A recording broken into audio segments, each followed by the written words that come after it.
My name's AJ Webb, and I'm addicted to going too hard too quickly on workouts and getting myself slightly hurt slash decommissioned. And now I have to play Simon Says because that's the name of my physical therapist. His name is Simon.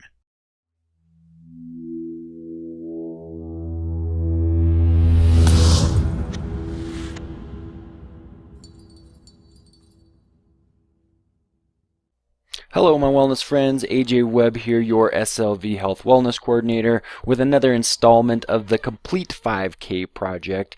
And if you're not familiar, this is the project where I walk through an 8-week program and offer some tips and advice on completing a Couch to 5K program. The app that we are using is the C2 5K app, which guides you through the 8 weeks of workout with some prescriptions of workouts. Now, today I am talking about coming off the couch, as it's a Couch to 5K, and working around injury. And the reason I want to talk about that is because I myself am, in a way, coming off the couch. I've spent a lot of time running and sprinting, but have not trained for anything with, more than really taking walks on a daily basis. So coming back into trying to run really hard for longer periods of time than I've been used to has been challenging, and I've been going through some plantar fasciitis that I've been working on with my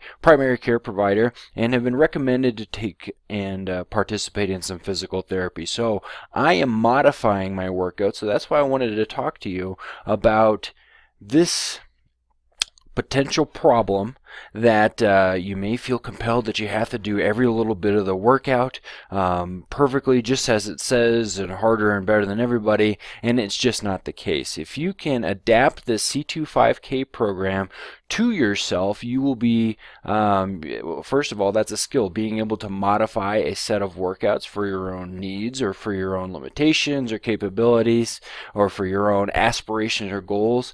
That's a pretty powerful skill set there, right? Because, and this is a funny way of saying it, but fidelity to a workout plan is mostly good probably unless it decommissions you. And what I mean by that is, if you follow the workout plan, that's awesome. But C2 5K, they didn't call me. They definitely didn't call you. They didn't call any of us and ask us, hey, what's your your body weight and what's your mile time. It's a generic program. All right, it's just been, put together, and for the most part, it's pretty well thought out. There's some very nice features of the program, but it may not be able to meet all your needs. So I'm going to roll through a couple of slides here in the slide deck, talk about a few different things, right?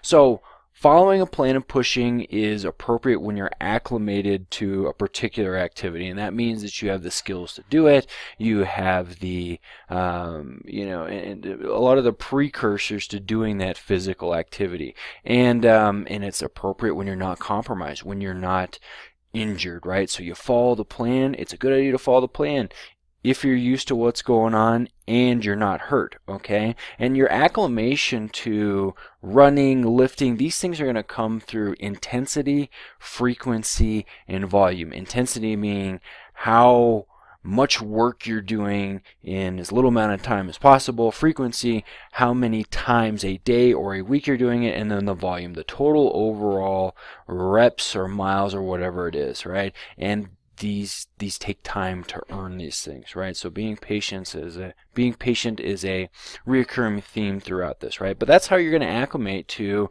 this 5K process, right? And the ability to discern the difference between discomfort and pain is, again, another skill set that an individual should work to develop. I find it that a lot of people want an ultimatum. When the doctor tells me to stop, I'm going to stop. Or when the straw breaks the camel's back. If you can start to tune in and discern the difference between my knee hurts. It is giving me signals that mechanically it's not operating the way it needs to, and I need to address it via my own self the best way that I know how, which may not be anything, or I need to go start talking with my primary care provider, get myself into ortho, and start working with someone to help me resolve this issue so I can live out the rest of my days being a happy, healthy human and moving functionally and correctly, right? So it's a tough thing, right? And it takes a lot of experience. It takes getting injured to be able to, oh, yep, I shouldn't have pushed it then, lesson learned, and then to become wise in your own movement pattern and movement experience. But I don't want people to be afraid of modifying these workouts, and that's what I want to talk about. Firstly, I want you to think about where you might be at. Okay, and I just threw together 4 of these terms to kind of give you an idea, but let's imagine this kind of moves from one side to another on a spectrum. You can be decommissioned, which means maybe you have an injury that says, whoa, you're not supposed to work out at all. And if that's the case, follow the doctor's orders. However, with me and this issue of this plantar fasciitis, I have been instructed by my physical therapist to back up off the steps just a little bit on a regular basis and to modify my workouts to not include running, which gives me some alternatives, and I'm going to talk about how I have modified these workouts to work around an injury. Now, why did this injury occur? Probably because I'm a little on the deconditioned side since my body wasn't prepared to train for Couch to 5K. And the weekend prior to starting it, I did a whole mess of climbing up and down mountains. I probably overdid a little bit. I probably wasn't recovered enough, and I let that ego get the best of me, and I started. And I probably could have stopped myself, but I'm in this point of intervention, and I'm going to stick with these Couch to 5K workouts, but I'm going to modify them. Simon is going to help me. He is helping me get prepared to complete this 5K with you. If you are specifically conditioned, right? So now you've got a basic workout routine that you do on a regular basis. Maybe you're a runner and that's what you do, and that's kind of probably going to be pretty helpful for you training for a 5K. But maybe you're someone like a power lifter or a swimmer where you have a set of physical skills and capacities, but it may just lend themselves to being particularly handy in one domain of working out or sport. Maybe for whatever reason you like Ninja Warrior stuff, so you're good at pulling and climbing and different things like that, or you really prefer sprinting as part of your workouts. Training for a 5K may be a little bit different, but you're starting to work with an enhanced physical capacity, and you can take those tools and the things that you're good at and you can apply them to this 3 point and some change mile run that is the 5K, right? And then if you're generally physically prepared, these are your CrossFit type folks that are probably pretty good at running, but also probably pretty good at lifting some stuff, and just someone who's in a has the ability to express physical movement over a variety of different movements and over a variety of different energy systems, right? So we can kind of use this kind of as a spectrum.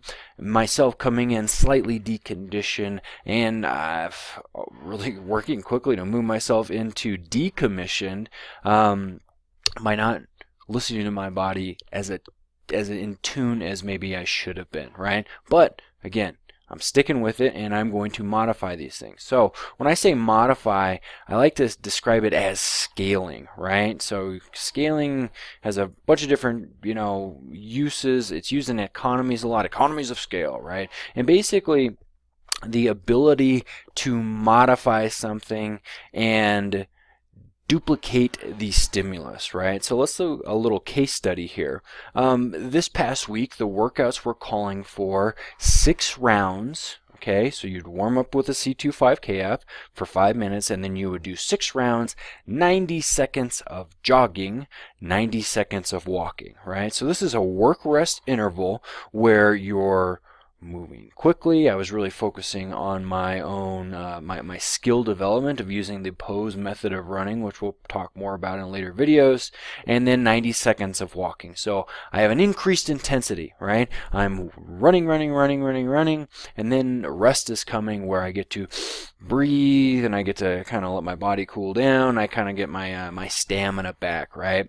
And so finding myself and going to physical therapy and getting the instructions from Simon to take running off the plate for a time being, I scaled the load, right? So instead of carrying my 240-pound carcass up and down the streets while I was running, I switched to the bike. And what I did was, as I worked to do this 90 seconds of work, 90 seconds of rest for 6 rounds, but I paid attention to the wattage, right? So I was in the resource center, I looked down, and in my walking, I was doing about 217 watts. That was my metric. You could use a lot of, there's a lot of different ways you could measure that. And then when it went beep beep and it's time to run, I cranked that up to close to 400 watts, right? So I picked 2 measurements that that describe the intensity that I was, or the output on the bike,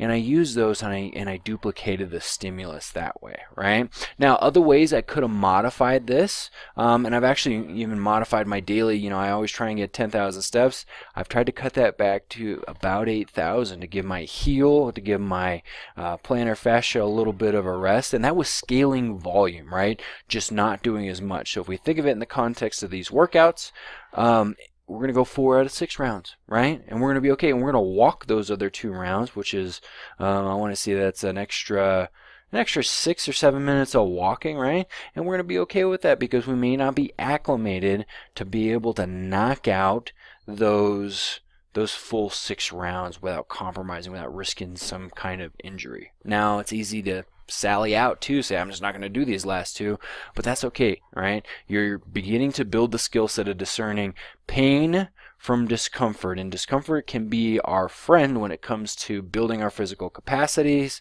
but again, pain can be something that decommissions us.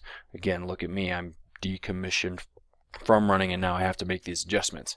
You can also scale the intensity. So instead of maybe going through and taking the last 2 rounds off, you walk the middle rounds.